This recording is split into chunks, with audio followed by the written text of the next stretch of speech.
Good morning, everyone, and welcome, and thank you for being with us for this breakout session. My name is Michael Feldstein, a member of the AJC Executive Council, and for the purposes of this, for this breakout session, more importantly, a member of the board of the Center for the New Middle East. It's my honor to welcome you to this Global Forum session, How Should the U.S. Confront the Iranian Threat? The session is also this year's Max Fisher annual program, which is a flagship session that reflects our deep and enduring commitment to global security, democratic values, and principled American leadership. The Iranian regime has always posed a multifaceted threat, and arguably now more than ever. Hamas and Hezbollah, longtime Iranian proxies, have been weakened by Israel's military campaign in Gaza and Lebanon and through direct strikes against Iranian assets. The Assad regime in Syria has collapsed, and yet we've seen renewed attacks from the Iranian-backed Houthis in Yemen and from Shia militias in Iraq, evidence that Tehran's regional network remains active and dangerous.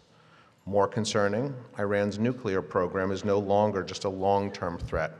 It's dangerously close to a breakout capacity, with enriched uranium stockpiles at unprecedented levels and only days needed to reach weapons-grade levels. The stakes have never been higher. As of April 12th, President Trump has now set a 2-month deadline for Iran to resolve its nuclear stance diplomatically or face consequences. AJC has long been at the forefront of confronting the Iranian challenge through our global infrastructure and decades of high-level advocacy. We've warned leaders around the world about Hezbollah's international reach, exposed Iran's malign influence in capitals from Paris to Buenos Aires, and helped Arab and Israeli actors closer together in pursuit of a safer, more stable Middle East. I'm deeply proud to have played a small part in this work that AJC does. Today, key questions remain. Can the U.S. return to a policy of maximum pressure, and will that still be effective? Is diplomacy with Tehran still a viable path forward or a relic of another era? And at a time of transatlantic strain, will the U.S. and Europe drift apart or come together around a common strategy? To help us explore these essential questions, we are honored to welcome two of the most respected voices in American foreign policy. Elliott Abrams, Senior Fellow for Middle Eastern Studies at the Council of Foreign Relations and former Special Representative for Iran at the U.S. Department of State, and Dr. Suzanne Maloney, Vice President and Director of Foreign Policy at the Brookings Institution.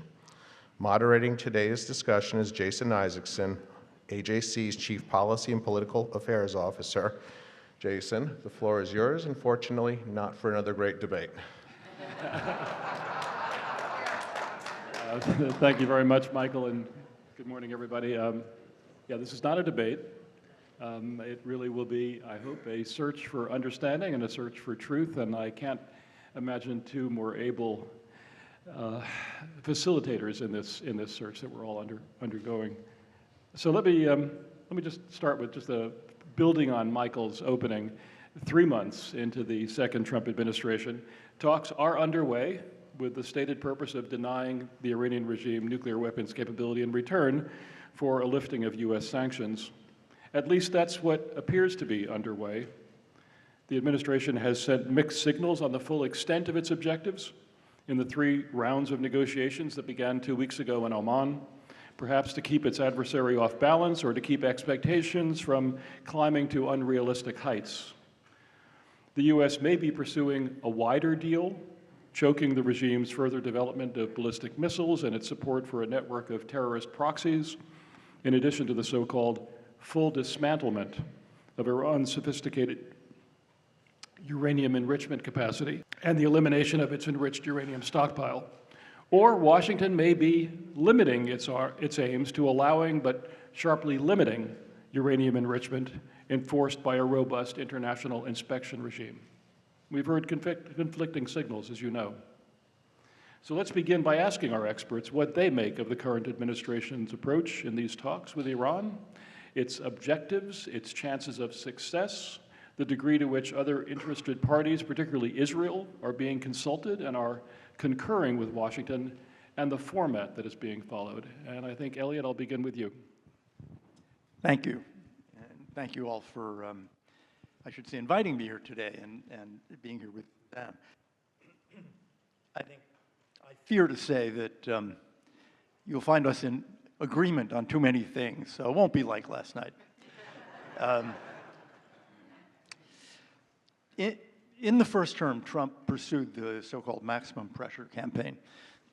But remember what that was. It was an effort to get a negotiated agreement. It was not, for better or worse, it was not an effort to overthrow the regime. It was to get a deal. And I think he's pursuing that again. He wants a negotiated deal. As in Gaza, as in Ukraine, he wants a negotiated deal. The question that I think we can't answer, and in your opening statement, you know, there were rightly a number of perhaps and maybe and could, because we don't know. We know very little about the negotiations that are underway now. The question, I think, is what terms would the president accept? I'm not comforted by what I've seen so far. If you look at, say, Witkoff and Putin, Witkoff and Ukraine, he looks willing to accept terms that I would call too weak. Now, is that Witkoff or is that Trump? Same thing with respect to Iran. I think part of the problem is, at least until now, there's no negotiating team. There's Mr. Witkoff, who has no background on these issues, versus the Iranians, who have literally decades of experience with this negotiation. But the ultimate question is, what are the terms that the president would accept and what are the terms that he would turn down and say, that's not good enough, do better, or you know where we're heading? And I think we just don't know the answer to that yet. Suzanne? Hello? Oh, it's working. Thank you all, and thanks, Elliott, for setting up this conversation in such a positive way. I think we will find lots of areas of agreement. You know, I think we can take heart that there's actually some responsiveness from the Iranians in terms of coming back to the negotiating table. The Biden administration cajoled and begged and pleaded for many months to try to get a negotiation underway with the Iranians, and that set the stage, I think, for a fairly imbalanced dynamic between the two parties and relatively limited opportunity for real progress. So I think what the Trump administration did successfully in its very early weeks was to create a set of circumstances in which the Iranians saw both the opportunity and the threat being the movement of a lot of US military materiel to the Gulf and to the wider region, even at a time when the president and his administration are fairly transparent about not wanting to get dragged into another long-term and costly conflict in the Middle East. But they showed some muscle. They're hitting back hard against the Houthis. How successful that will be, I'm not so sure. But it does send a signal to Tehran that there are consequences and that the United States is not going to simply be begging for talks with no real recriminations or retaliation. I do worry that the Iranians think that they have an easy mark, that Mr. Witkoff has the trust and confidence of the president, but he does not have, as Elliott said, much detailed knowledge of the nuclear industry or Iran's particular nuclear file. And as we know, the prior 2015 deal, of which there were many critics, took 2.5 years to negotiate, was 157 pages of very densely detailed text. And even with a team now of experts who are meeting with Iranian experts, as Elliott said, it's not clear that this is going to be a successful negotiation from the American side, because the Iranians have so much experience in, you know, sort of putting forward their own agenda in a way that they have successfully imposed upon their negotiating partners. I think what many people assume is that there may be some kind of an interim agreement, as there was during the Obama administration, an agreement that at least pauses some of Iran's very dangerous progress on the nuclear file, the enrichment at very high levels, the rollback of inspections and monitoring, and then create space for a more detailed negotiation that would actually get to the heart of the matter. But I do worry that both sides want better than they got in 2015. The United States, it's been a little unclear from the administration, but I think the current position is that the Iranians should have no enrichment whatsoever. That's something that prior administrations tried and failed to impose on Iran, and I think they're going to be even less successful today when Iran has a fairly sizable stockpile of enriched uranium and a very significant number of centrifuges at a very advanced level. The Iranians, from their side, want something better as well. They want durable guarantees of sanctions relief, which, of course, was not possible in the prior deal. And so I think the fact that we're raising the bar, that we have less experienced negotiators, does not leave me terribly confident. Let's talk about the implications of an interim deal and the dangers of an interim deal, given the timelines that we're all under. And Elliott, let me start with you. Well, the danger is that you get an interim deal that lasts forever. You know, the old line about nothing is more permanent than a temporary agreement. The danger is that this window closes. There is an opportunity here. I mean, let's be blunt. There's an opportunity to strike the Iranian nuclear program militarily because the Israelis largely destroyed their air defenses. Over time, they'll rebuild those air defenses. You know, whether you think it's a year, or 2 years, 3 years, with the help of presumably the Russians and Chinese, they'll rebuild them. So this is the window, 2025. If you get an interim agreement, you're freezing, for one thing, the Israeli ability to do that. If the president says to the Israelis, don't strike now, we're negotiating, let's see what comes out of it, okay? Then you get an interim deal, and now we're negotiating a permanent deal. This is great for Iran, because the enforcer, the person who says to Israel, don't do it, becomes Donald Trump. And that is actually, I would say, disastrous. That, I think, is the problem of any kind of interim deal. If we should force the Iranians to make hard choices now. Give up this nuclear weapons program or pay the penalty. An interim deal lets them escape. And there's another deadline, of course, which is the October 18th deadline for the expiration of the ability to snap back the sanctions that were imposed by the United Nations. So an interim deal might just drag us past that deadline, in which case then we really lose a great deal of leverage. Suzanne, I want to pick up on something that you were saying earlier. In the 2014-2015 nuclear negotiations with Iran under President Obama, a line was crossed in which the Iranian regime was ceded, as you're pointing out, the right to enrich uranium, a right no country is guaranteed under the 1970 Nuclear Non-Proliferation Agreement, to which Iran is a party. There are calls now from skeptics who doubt Iran's intention to abide by any agreement it signs, that continuing to allow any degree of enrichment will be a fatal flaw, that all of Iran's centrifuges and its entire and extensive nuclear infrastructure has to be destroyed. Is that achievable, that goal of bringing them back to a point where they no longer have the right, as they see it, to enrich?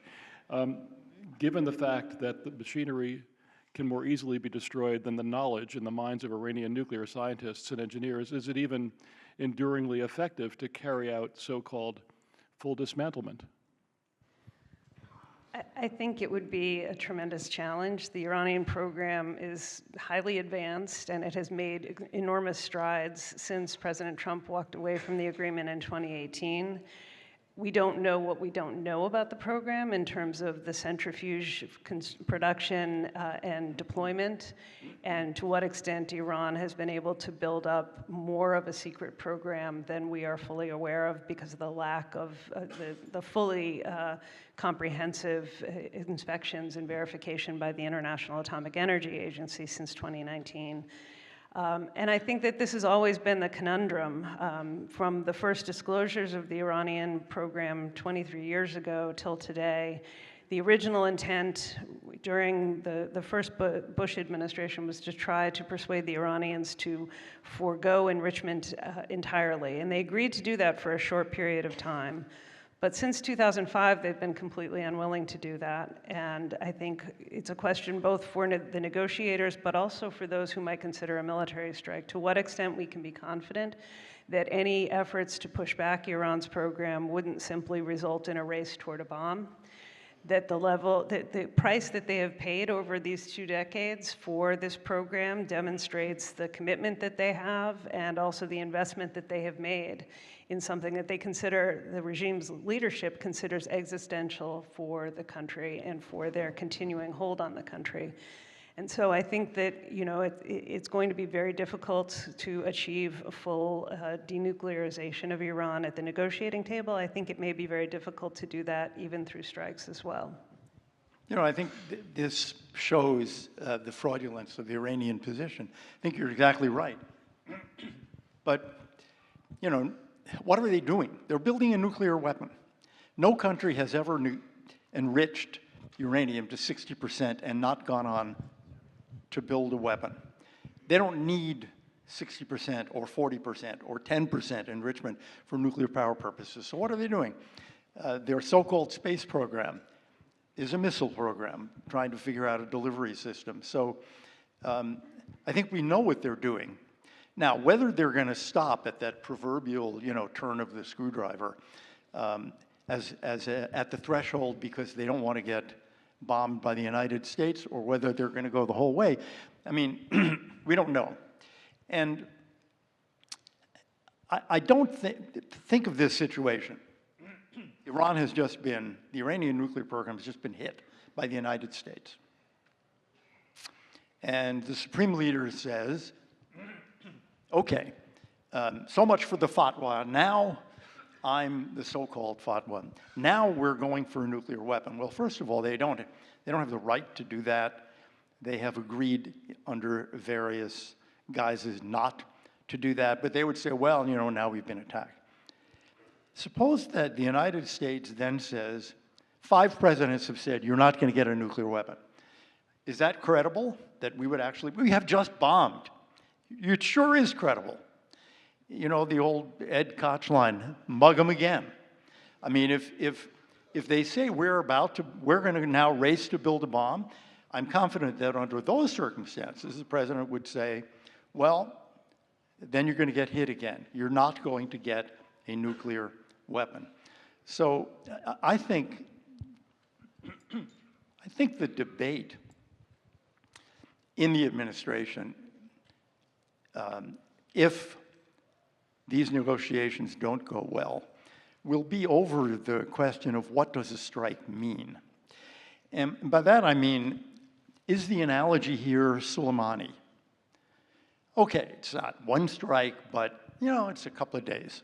It's not war. It's not sending Americans to Iran. It's over in a couple of days. Or is it war? And I think you can see people in the administration, for example, the vice president, saying to the president, it's a war in the Middle East. You're going to turn yourself into George W. Bush. It's exactly what you ran against. And others in the administration saying, no, it's not. It's like Soleimani. And all of your supporters will understand, this is American power, American strength, and you keep your word. Where does Trump come out? No way to know, but I think we do know that the people who are more likely to take that latter view, the National Security Advisor, Secretary of State, Secretary of Defense, are decreasingly, it would seem, decreasingly influential in the administration. But we're full of questions. How desperate are the Iranians for a deal? How seriously constrained has been their economy because of the sanctions that have been posed? And what is the connection between economic constraint, whatever deprivation is caused by the sanctions, and their drive to obtain nuclear weapons capability? Have we been able to contain their ambition to have a weapon with all of the sanctions that have been imposed? So first of all, how terrible is the situation, and what's the connection between a supposedly terrible situation and their ambition for a nuclear weapon? The Iranian economy is not doing well. It has, frankly, rarely been doing well since 1979, thanks in part to the fact that the state effectively took over all private enterprise and still to this day really dominates all aspects of the Iranian economy. There was a period of time between the late 90s and leading up to the nuclear deal in which there was more opportunity, more economic growth, a post-revolutionary baby boom that was coming to the fore and introducing innovation and a little bit of dynamism. And I think that that was what the 2015 deal was intended to capitalize on. Obviously, it didn't come to pass, and what has happened since the imposition of maximum pressure, which has not been at maximum levels since at least 2021, has been a shrinking of Iran's middle class, a worsening of the brain drain and capital flight from the country, and a growing sense of depoliticization and desperation among Iranians. I don't know that that extends to the regime itself. The value of the currency has plummeted. It is 1/10 of what it was 10 or 20 years ago. It has been cut in half even in just the past year, although it bounced back up again as soon as the negotiations were announced. But what worries me about the efficacy of sanctions with respect to Iran is several things. Number one, they've been dealing with sanctions since November of 1979, the first really strenuous measures that were enacted after the seizure of the US Embassy and the holding of Americans hostage. And they have learned to evade and to work around and to manage through sanctions pressure over those 46 years. Number two, we have evidence that the regime can continue all of its bad behavior even at the lowest points of its economic vitality. So, for example, during the long war between Iran and Iraq, the Iranian economy was in far more desperate conditions than it is today, and they still managed to begin to revive their nuclear program and to invest in a nascent then network of proxies, including Hezbollah, and do some of the worst attacks on their neighbors, even at a time of tremendous economic pressure. And the final point that, as someone who wrote a 600 or 700 page book on the Iranian political economy, there's really no evidence that the regime is conditioned to behave in ways that are in the best interests of its own people. And so it absolutely would be in the best interests of Iranians to open up, to end this hostility to the United States and to Israel, and to create more opportunities for this generation that really needs to be brought into the workforce in a productive way. But the regime has always prioritized ideology over those interests. So, I mean, please, if you think of the regime doing a real deal, that is, think of the regime doing a deal that allows for the end of U.S. sanctions. There are no more U.S. sanctions. That means that, for example, they stop, it's not just nuclear, it means they stop supporting all the terrorist proxies, like the Houthis. And it means that they agree to some limits on the missile program. And there's a real opening, a kind of normalization with the U.S. You can even think of, U.S. trade, U.S. investment, maybe an exchange of embassies. That's great for the Iranian people, but what's left of the regime ideologically? I mean, the old Kissinger line, they have to decide between being a nation or a cause. Well, it's obvious that the Iranian people want a normal nation, but for those in the regime, they don't want that. I mean, then what is the excuse for this vicious and brutal dictatorship and for spending money on things that have nothing to do with the people of Iran? So I think if we go far with this, it's a real challenge to the regime, and they're not going to do it. I mean, what is the regime? What is it? Death to America, death to Israel, repression of women, the hijab. You start eliminating that, there's no excuse for them to be there.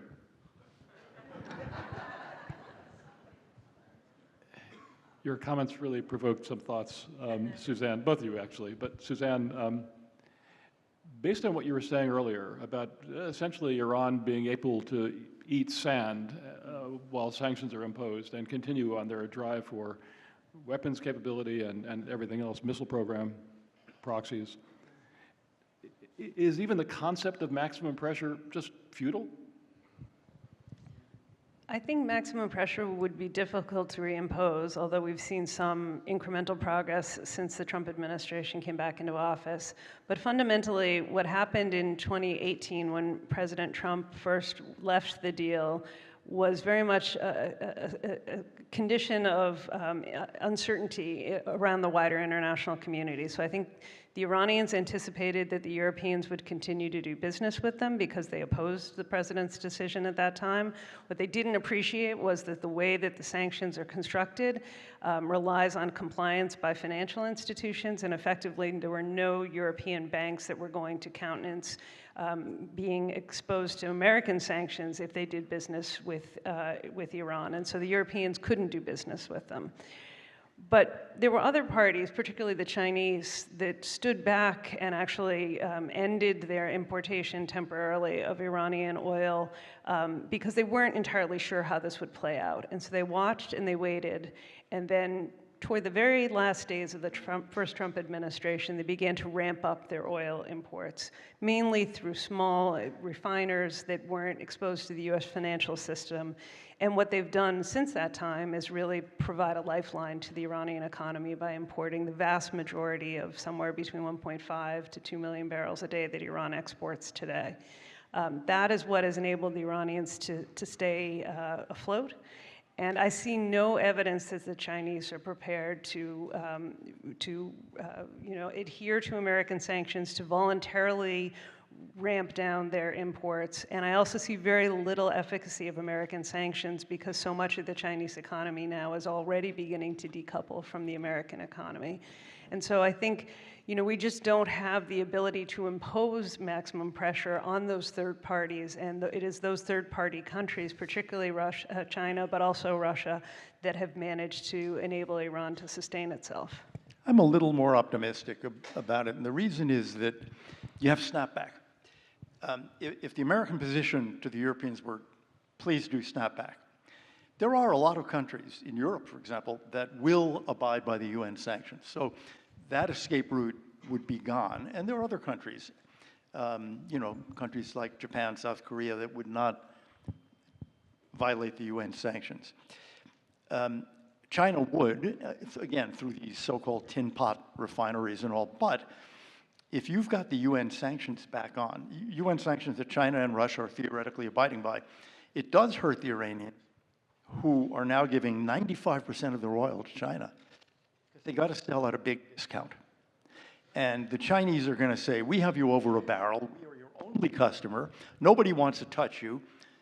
So the discount becomes larger and larger because the Chinese want to make money. Their economy is under pressure as well. And that means less money comes into Iran, and nobody's investing. I mean, FDI, foreign direct investment in Iran, is low, and obviously the reimposition of UN sanctions would keep it low. So then the question, I think, for the people in the regime is, how bad is this? I mean, Suzanne, I think, is certainly right that they've survived this kind of thing before, but it gets harder. And we've seen uprising after uprising every 5 years. It gets harder. And the regime is aware of this. We've seen them, for example, loosen up at times on the hijab question when the supreme leader thought the people are getting really riled up. So my view is do it. Put the maximum pressure on and let's see what we can squeeze out of the regime. With ramped up sanctions on transportation, on insurance for shipping, is it possible to totally choke off the supply of Iranian oil to China? Would that require military means, or no, is it's not possible to choke it off. I mean, they're exporting now in small tankers that go primarily to the waters off Malaysia. And then tankers are relabeled, renamed, or the oil is transferred to a different ship, which never went to Iran, and then goes on to China. Yeah, we could do more about this. I mean, we could certainly, I would say, squeeze shippers, insurers, ship captains harder. we could squeeze the Malaysians, which it's my impression we have not done. And by the way, I don't think we did it under Trump in the first term either, really. But we could try doing that too. So would we eliminate the supply to China? No. And by the way, it's 95% of 95% of what Iran is exporting. It's not 90% of what China is importing. The Chinese could get along without it. So we could squeeze the Iranian economy more. And I don't know why we're not doing it, particularly now when we're in a negotiation. You want to squeeze them. You want to get the best terms you can. That's what we should be doing. Suzanne, let me ask you a little bit more about sort of internal issues in Iran. Does Iranian politics matter? Are there different strains within the Iranian leadership that might be moving in a more pragmatic direction? Can we rely on a next generation? There has been a brain drain, a flight from Iran from many of the most enlightened and educated of the Iranian population, but certainly within the population there are people who are smart and capable and would like to move the country in a different direction. Do they have any power to do that? I'll take your last question first. No. Unfortunately, people who would like to see even gradual, even modest change to the regime's ideology and grip on power have largely been made irrelevant. There was a brief moment in history where there was, and it is true that Iranian politics matters, because we've seen at times there have been movements such as the one that came to the fore in the late 1990s that did try to nudge Iran in a slightly more reform-oriented direction. They were beaten at every turn. They were largely forced from office, and those that remain, including the current president of Iran, who comes from the reformist party that was dedicated to trying to expand democratic norms and institutions in the late 1990s, are now wholly owned subsidiaries of the regime ideology and the commitment to the absolute authority of the supreme leader. It's very dangerous to have a kind of unitary executive theory in a theocracy. And so, I think what we've seen is that the politics of change from within the system get blocked by those who control the judiciary, those who control the security forces, and who are unwilling to compromise in any significant way. And so the question really will inevitably be some kind of change from outside of the governing system itself. And as you say, we've seen, and as Elliott noted, we've seen many instances of fairly significant public protest within Iran that has become much more nihilistic, much more opposed to any strain of continuing the regime itself. But none of those uprisings have led to systemic change. None of them appear to have produced a political movement that could, go up against the current regime. And none of them have convinced key elements of the regime that their future doesn't lie within trying to preserve the regime. What happened in 1979 with the revolution was both a revolution on the streets, but also a collapse of the will of the security forces and of the monarch himself to try to retain his hold on power. This regime, the Islamic Republic, is determined. There's no sign that the security forces are wavering, and there isn't that really well-organized, coherent group that is pushing for change from outside the system.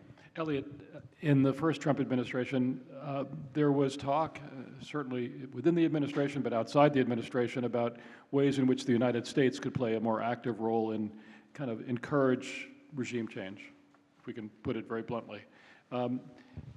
Is there a practical way in which the United States can facilitate these forces that Suzanne is talking about? And have we tried, and what can we try going forward? We've tried. I would say we haven't done enough. In the you may remember in the uprising of 2009, President Obama was essentially silent and has now said, I made a mistake. I got that wrong. I should have said more. And I think that is a signal to us, yes, moral support, political support, verbal support on the part of Western democracies is important. We should be doing what we can to help the Iranian people get access to the internet. And we've done some of that. I'm frankly uncertain of whether we're continuing to do it. because the Trump administration is kind of taking apart those aspects of the American government. We have Radio Farda, which is the Persian language broadcasting. Okay, there are other Persian language broadcasters from Israel, from Europe, from Los Angeles, that are listened to in Iran. But we did have both Voice of America and Radio Farda. And God knows where those stand now. This is a huge mistake, not just for Iran, but for Russia, for China, for Cuba, to eliminate those broadcasters. So we don't have the ability, I think, to foment an uprising in Iran. We have the ability to help the Iranian people and show them we're on their side. And I do fear that actually, if you compare, let's say, the end of 2025 with 2, 3, 5 years before, we're going to actually be doing much less of that, because the Trump administration seems to have a kind of allergy to doing what it considers to be regime change activities. These are not regime change activities. These are and have been since 1945 ways of expressing the views, the ideals, the hopes of the United States, the American people, and it's just a tragedy that the administration is weakening those institutions. There seems to be a whole allergy to soft power tools in general. Yeah. Suzanne, you wanted to jump in on this. I wanted to give one very specific example of how Voice of America and Radio Farda and some of the other tools that we have actually, I think, had some direct impact on Iran. There was an Iranian journalist who left the country, fled after the 2009 uprising over the rigged re-election of Mahmoud Ahmadinejad. She came to the United States, eventually developed a radio program on Voice of America, and her particular interest was in Iranian women. Her name's Masih Alinejad. She's still a broadcaster. She's actually someone the Iranian regime has tried to assassinate in New York City. She started a radio program where she encouraged women to wear white hijab as a signal of their opposition to enforced hijab, not veiling as a concept in Islamic law, but just the idea that the regime forced it on people. She then encouraged people to take pictures of themselves without wearing their hijabs. I will say, I'd be tarred and feathered by the Iranian diaspora if I gave her credit for what happened in 2022 in terms of the uprising that happened after Mahsa Amini was killed. But she understood something that most outside, sort of watchers of Iran did not understand. She understood how much the veil and the mandate to wear a veil was resented, not just by women, because it's uncomfortable in hot weather, and it's probably, as someone who's worn hijab in Iran, I can tell you, but also by men who understood that when their wives, their sisters, their nieces, their friends went out on the streets, they could never be certain that they were secure, because they could always be harassed by someone, either official or unofficial, who didn't like how much hair they were showing or whether they were dressed in a certain way. And so, that radio program was, I think, a beacon of light from this country, from someone who understood Iran, who was able to use a very small amount of money from the US government. And that, I believe, did contribute to a growing awareness and opportunity, and Iranians seized it in the aftermath of Mahsa Amini's death. And it is that moment that we might miss the next time, because we are apparently no longer committed to those kinds of resources. Yeah, I think we'll push that hard. Thank you. Let me turn in a slightly different direction. Some of the Iranian regime's most active terrorist entities and proxies face sanctions and legal restrictions in a number of countries. Others do not. Hezbollah, which launched 10,000 rockets, missiles, and mortars into Israel beginning shortly after October 7th, is designated a terrorist entity in full or in part in more than 60 countries. Iran's Islamic Revolutionary Guard Corps is designated by just the US, Israel, and Canada, although moves are gaining steam in the European Union to join that list. With the evidence of Iranian agents and proxies, terrorist acts, and threats across Europe so clear, why is progress on terrorism designation internationally so slow? Elliott. Well, part of it is fear of Iran. I think there is a sense that also that Iran is moving. This is really a terrible development in a way. It's hard to train an IRGC terrorist, right? Years of training, then you have to put that person into Europe, make sure that he or she knows how to commit these acts, and without being discovered as an Iranian agent, and they have to be able to get out of the country. There's an easier way to do it that Iran is now beginning to employ more often, which is hire criminals. Pay a criminal gang to commit these acts of terrorism, and then the Iranian hand is, or any other government that wants to do it this way, China, Russia, anybody else. This is something that, by the way, we need to worry about a lot in the United States as well. But I think part of this is certainly the fear. We don't want to get into a tangle with a terrorist regime and a terrorist group, the IRGC, because of what they'll do here in Germany or whatever country it is. And I wonder if there's been a sufficient amount of pressure from the United States and the others who have designated. We could certainly use more of that. The problem now is, in part, our relations with many other countries, including the European allies, are very tense right now, and our ability to have that influence is probably less than it was previously. Do you want to jump in? I just echo the importance of transnational repression and combating it by authoritarian states. I mean, this is not just an Iran problem, but it is a very specific Iran problem that we have, I think, failed to focus on. There was a period of time where Iran got out of the business of trying to assassinate its critics and dissidents abroad. I mentioned a kind of reform moment in the late 1990s. That was one of its only achievements, and it didn't last very long.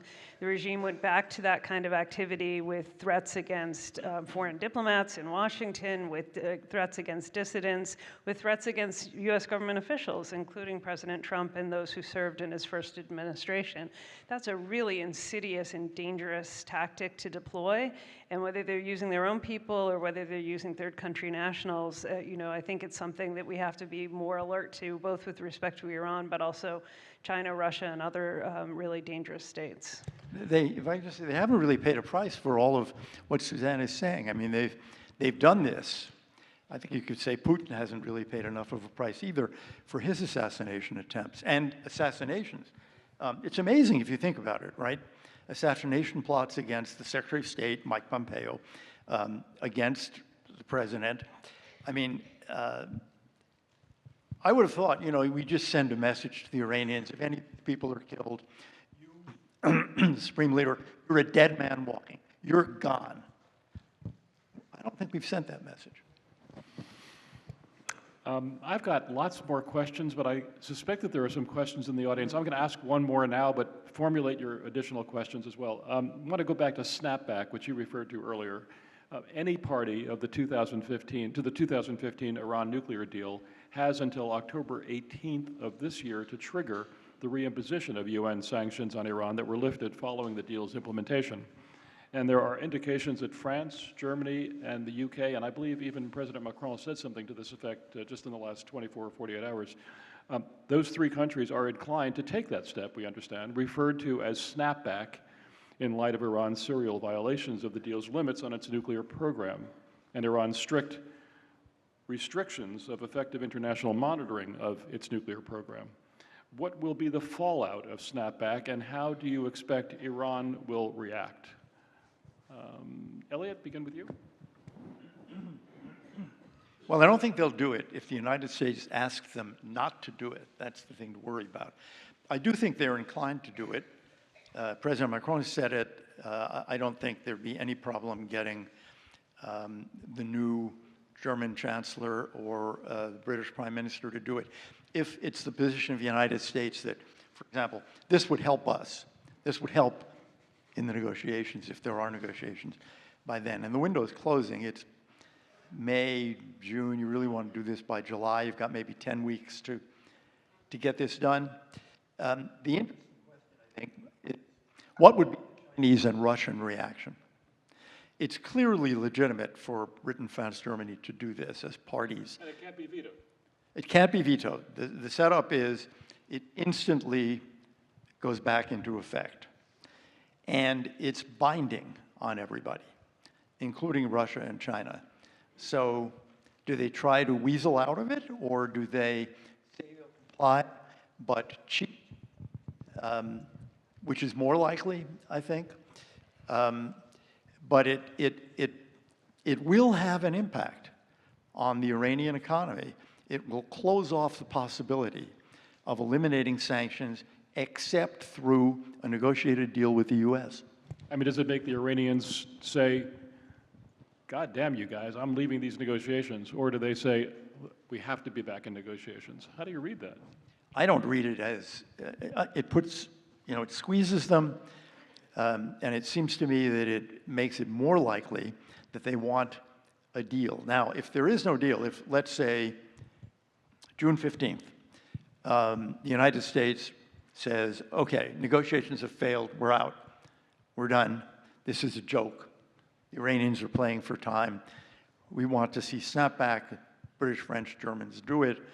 At that point, it would strike me that the Iranians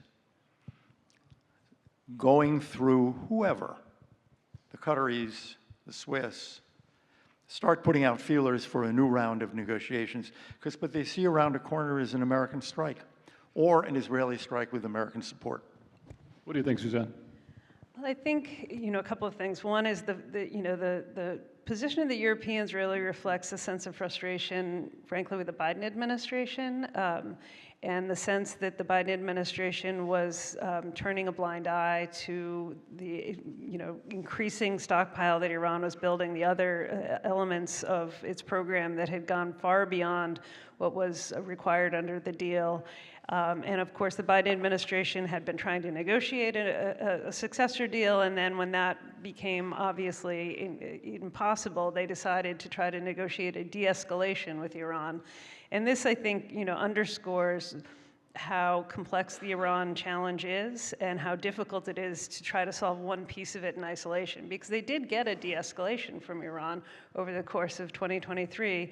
They managed to, there were fewer attacks on U.S. forces in the region. They managed to produce the release of a number of Americans who'd been held completely unjustly in Iranian prisons, in some cases for as long as 8 years.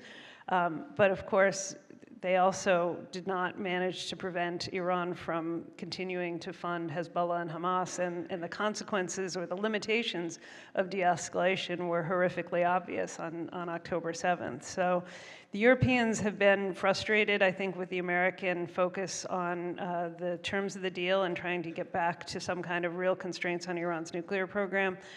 And this is why they've been pushing for snapback even before the Trump administration came back into office. I think it's a useful good cop, bad cop, but the Iranians are also very skilled at trying to play that divide. They're trying to, sort of bring the Europeans into the negotiating process with the Trump administration. I also have a very open question about how both the Russians and Chinese would react, because I think, I spent 10 days in China earlier this month. The Chinese position is we abide by the agreement that we concluded in 2015. You're the ones who walked away. It's your problem. We don't need to change our behavior. You need to change your behavior. They're not inclined to cooperate, and I suspect they'd be less inclined to cooperate. And I do wonder about what it says for the future of the UN Security Council, but that's an open question anyway. Next session. I think we have some hands in the air. I see lots of hands. Be good with you, Sherman. I think you need to get a microphone. Sherman, one second. Let's get you a microphone.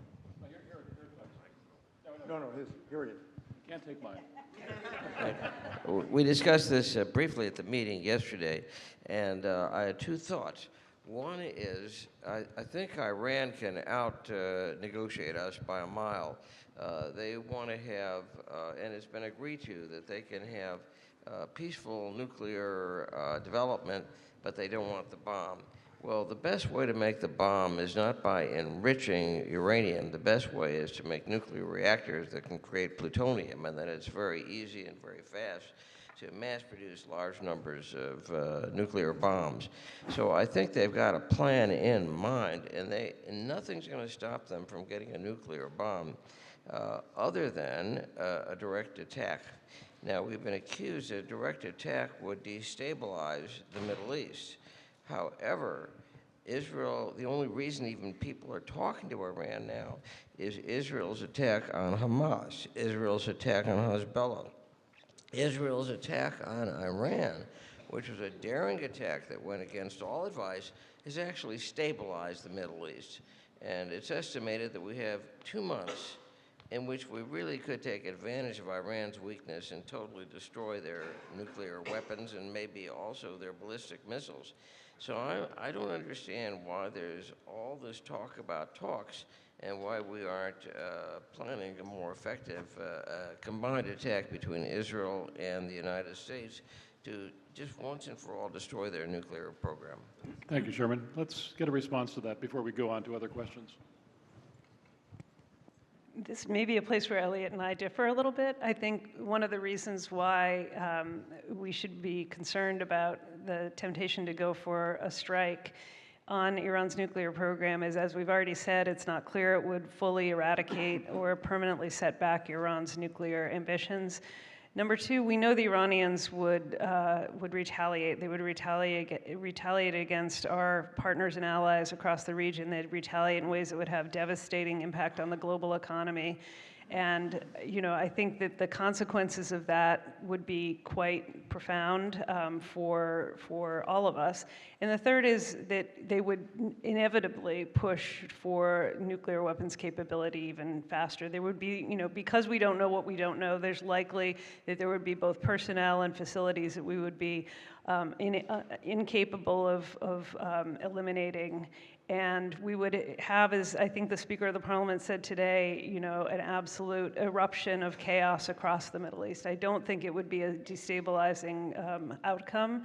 I think it would be. I think it would be a very destabilizing, not a stabilizing outcome. Elliott? Yeah, we don't know what the outcome would be, right? Let's postulate that, but I'm inclined to think it would be less catastrophic. The Israeli strike on Iraq's nuclear program didn't have that impact in the region. The Israeli strike on Syria's nuclear program didn't have that impact. What would the Iranians do? What did they do after the killing of Soleimani? Not much. Would they attack American targets like a carrier in the Gulf or an American base, let's say in Qatar or the Emirates? That's suicidal for the regime. I think it's very unlikely. What do you think the American reaction would be if they hit an American base and killed 100 American soldiers? They're not going to do that. They will try to attack Israel. The Israelis know that.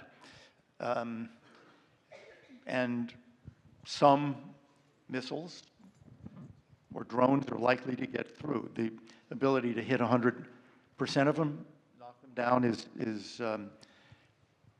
very unlikely. But I would think that an Israeli or American strike would be accompanied by a message to Tehran that, look, we have just struck the nuclear targets because you guys were moving toward a bomb. We did not strike political targets to decapitate the regime. We did not strike economic targets to make it impossible for you to export oil. We did not strike military targets. If your reaction to this is too crazy, we will. You try to attack Americans or you try to attack Saudi oil targets, then we will attack your oil targets. So you face a very difficult decision now. You're on the back foot. How much more damage to Iran do you want? And I would think that's a reasonably persuasive line, because what's the main goal of the people running the country? Regime survival, as always. Same in Russia, same in China. And that would threaten regime survival. So again, we're predicting here, and it's obvious that we can't predict with any degree of certainty. But it seems to me that the day after such a strike, international oil prices would jump from the current, whatever it is, $70 a barrel, would double, it might triple. The question is, how long would it stay there? And I don't think it would stay there very long, because I think the options open to Iran are actually not good. we could go back and forth, I think. But instead of that, let's take a few more questions, I think all together, and then we'll ask, and then we'll ask the two, not debaters, our two speakers to respond to them. Please, let's get 3 questions in a row, please. Yes, thank you. So we've heard all of the reasons why sanctions since the 1970s, 80s, 90s have been ineffective. You've outlined some of the problems with a direct military attack. So both of you have been advisors to presidents. If you were asked to make a recommendation today whether we should do a military attack now or continue negotiations, what would your advice be? Hold up. Other questions that I see? I see a hand in the back of the room.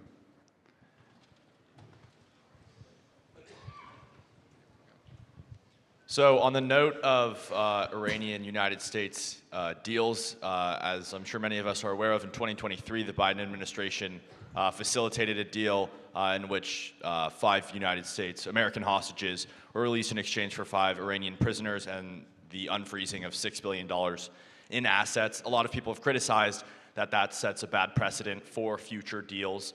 In your opinion, how does that affect the mindset and framing of future deals with Iran, and what does that say to United States deal making? Thank you. Oh, I'm sorry. we're here? Where are you? Here, Jason, thanks. Please. If I'm not mistaken, I also heard yesterday that Saudi Arabia, for instance, is also in the regional Abrahamic Accord, and the Abrahamic Accord partners have a view. How would this, it was my understanding that, for instance, Saudi Arabia is putting pressure on our government not to do anything because of the stability in the region. So what has been the feeling to our government from both the Abrahamic partners and other partners in the region? Thank you. And then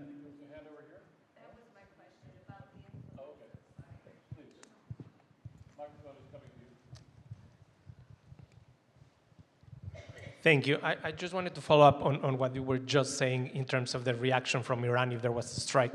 So you mentioned that there would be, you disagree on the degree of instability that would create. But I just wanted to hear your opinion about the original argument against a strike, that this would just simply either cause Iran to rush for a bomb or delay the fact because Iran already has the knowledge and the supply lines and they could rebuild the program in a few years. You know, I'm feeling generous. Is there another hand that I see? Yes, I see. Oh, I'm sorry, there are hundreds of hands. Just keep going. Off to in that side of the room. Hi, I was just wondering, what kind of challenges do you think Iran's membership of BRICS provides to squeezing the economy, specifically thinking about the relations with those powers like Brazil and India, who kind of try and play both sides a little bit? Okay, and then I think final question here. I see, is that Alan's hand? Yes.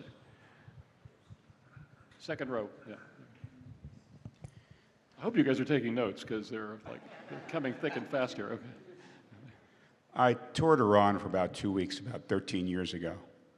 And what I saw was the greatest fear of the government was the people, not Israel, not the U.S.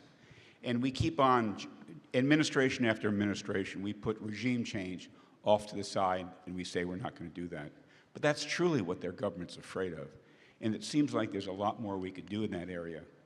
A third or 40% of the country is minority. I mean, there are a lot of areas that they're afraid of, and maybe we should take a hard look at this. Okay, I think we'll go to the answers to the, I'm sorry, I had to stop at some point. Let's see if we can get some responses from our speakers. Who would like to begin? Suzanne? Yes, I will try to start. Those were great questions and to some extent overlapping. So let me try to take them in no particular order, but just as I wrote them down. The hostage for cash deal of 2023 is consistent with most of the negotiations that we've done with Iran since the deal that freed the original hostages. The Americans were held in the embassy. You know, what we have to threaten Iran with typically is financial pressure, and so in many cases we have transacted lives for financial resources to Iran. It's very, very problematic and discomforting, and I think it certainly breeds more seizures of Americans. I am a little biased in this case because one of those who was released in September 2023 was a longtime friend who was held for 8 years, having done absolutely nothing wrong, detained on the day that they agreed to the nuclear deal in 2015 and only released in September of 2023. And so, you know, the humane consequences, the human consequences of you know, our estrangement and this regime are quite real. And so I think sometimes we have to do deals with the devil because we need to save American lives. In terms of the role of the BRICS, I think it's, you know, it's a way that we see the world order shifting, but I don't think that the BRICS at this point are really a competitor to the industrialized world. What it will look like in 20, 30 years, especially if we continue to alienate our friends and allies, may be quite different. But at this point, membership in the BRICS isn't really doing much for the Iranian economy.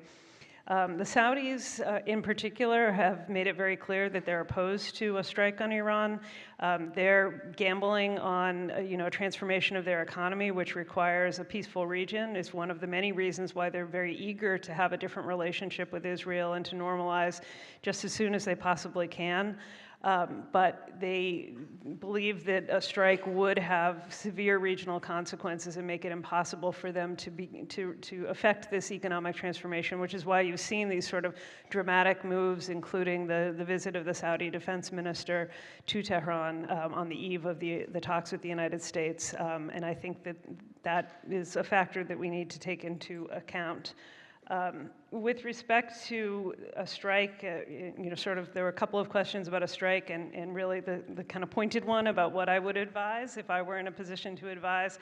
I think that anyone who contemplates a strike on Iran's nuclear program has to understand it's not going to be an Israeli action alone. It's going to be a joint American and Israeli action, and it's going to lead to a reasonable possibility of a very severe and potentially protracted war in the Middle East. And if we are prepared to go down that route again, then we should strike. If we are not prepared, as I believe this current American president and the previous American president were not prepared to do, then we should not either join a strike or wink and nod to the Israelis that they should strike on their own, because it cannot be done without American support, and the after effects will draw in the United States whether we like it or not. And the final point, just on regime change, you know, I think that is the great hope of all Iranians and the region and the wider world. The difficulty is that we have been not terribly deft at affecting regime change in ways that leaves more positive outcomes in the aftermath. And so I think, you know, finding ways that we can support indigenous efforts of Iranians to try to produce a better outcome for their own country and their own people is probably the most useful work that we can be doing. Elliott? We agree on a lot of those answers. I do think the president, as I think I said before, will on his forthcoming trip to the Middle East, Saudi Arabia, Qatar, Emirates, will be hearing, as Suzanne said, don't do it. They want calm. They're afraid of an Iranian counterstrike. They're very, very vulnerable.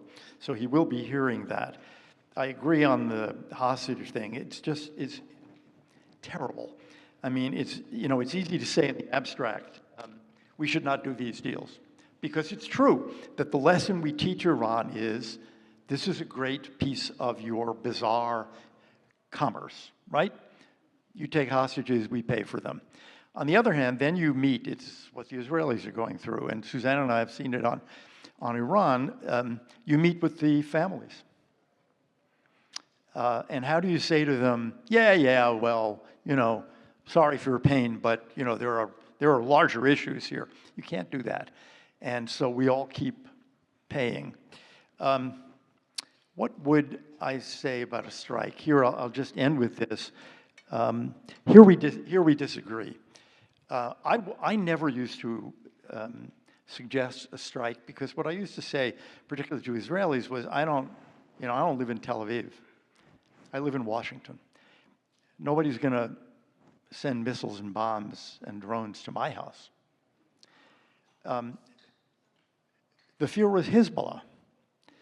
That fear is really gone. The Israelis have, in essence, eliminated that ring of fire.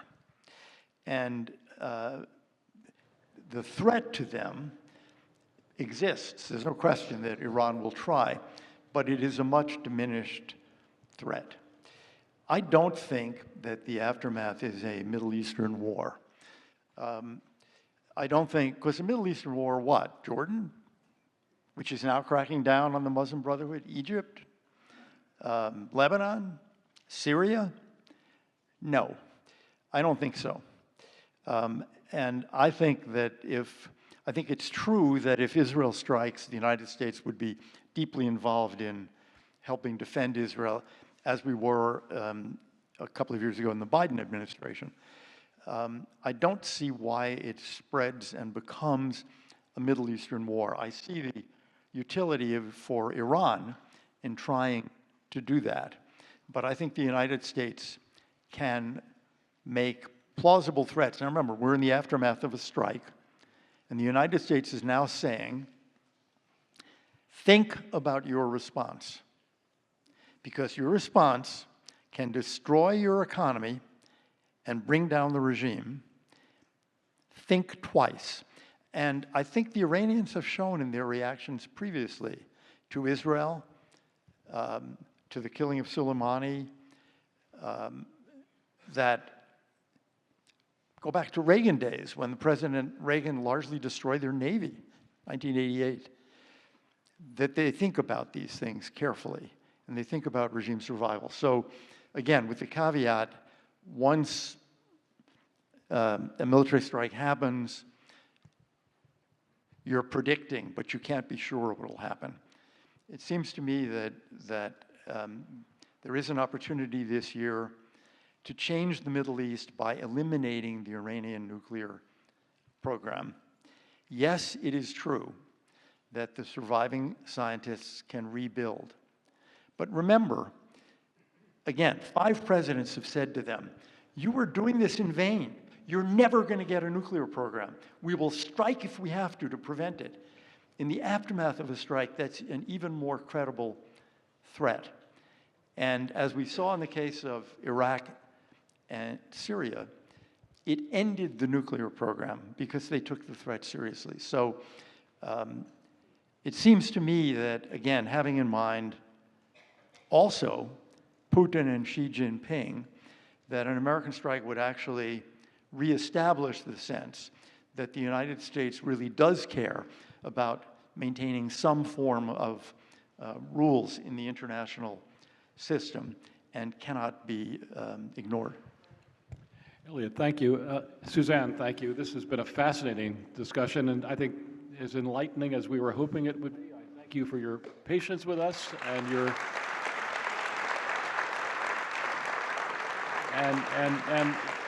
and the rich information that your experience and your knowledge brought to this conversation. Thank you. Thank you all for being part of this.